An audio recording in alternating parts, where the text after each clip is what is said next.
Mr. Smith, a banker of Nick and Jane. They both keep their money in his bank. That's why we use the title Mr. Smith, with respect. Nick really wants to buy, well, let's say Jane's bicycle, but he has no money. More precisely, he has money, but not enough, only $10, while Jane wants $100 for her precious bicycle. That's a problem. What should Nick do? Well, this bicycle is so desirable. He gives Jane his $10 as a deposit and asks plaintively not to sell the bike to anyone. He says that he will bring the rest of the money soon.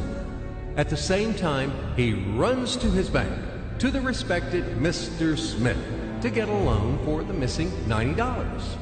As ill luck, Mr. Smith has no money at this moment, but he knows perfectly about $10, which Nick gave to Jane. And where will Jane bring his money to? That's right. She will put these $10 in her lovely bank to the same Mr. Smith. Therefore, Mr. Smith asks Nick to come back tomorrow in the hope that tomorrow he will get these $10. And everything happens this way. The next day, Jane brings $10 to the bank. The bank provides Nick these $10 on credit. Nick immediately gives them to Jane. She again puts them in a bank. The bank again provides Nick these $10 on credit, etc. As long as Nick the fool will gather enough money for the bicycle. Don't you get confused yet? Be patient, I told you. These demons have been trying to confuse you during 1,000 years. These damn economists and financiers. But anyway, we will figure everything out.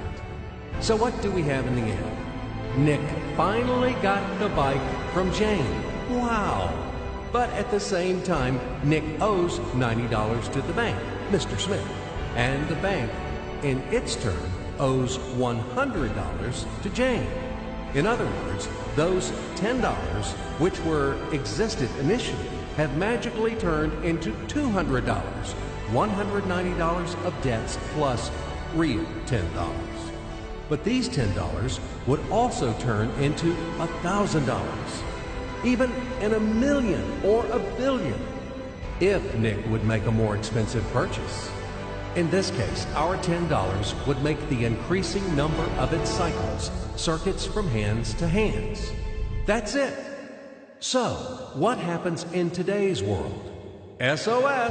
It appears that banks also make money out of thin air and multiply them. Not only Fed can produce money, but banks either.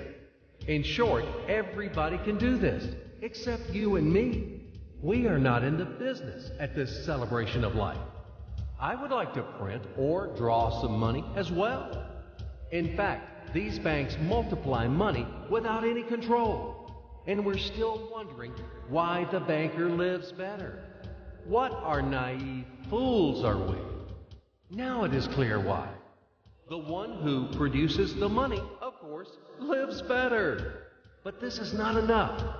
From this moment, poor Nick will never be able to repay his debts owed to the bank, no matter how hard he would work.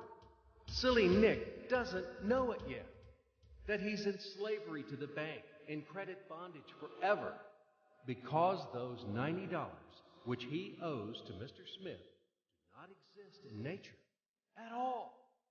Sly Mr. Smith made his money out of nothing.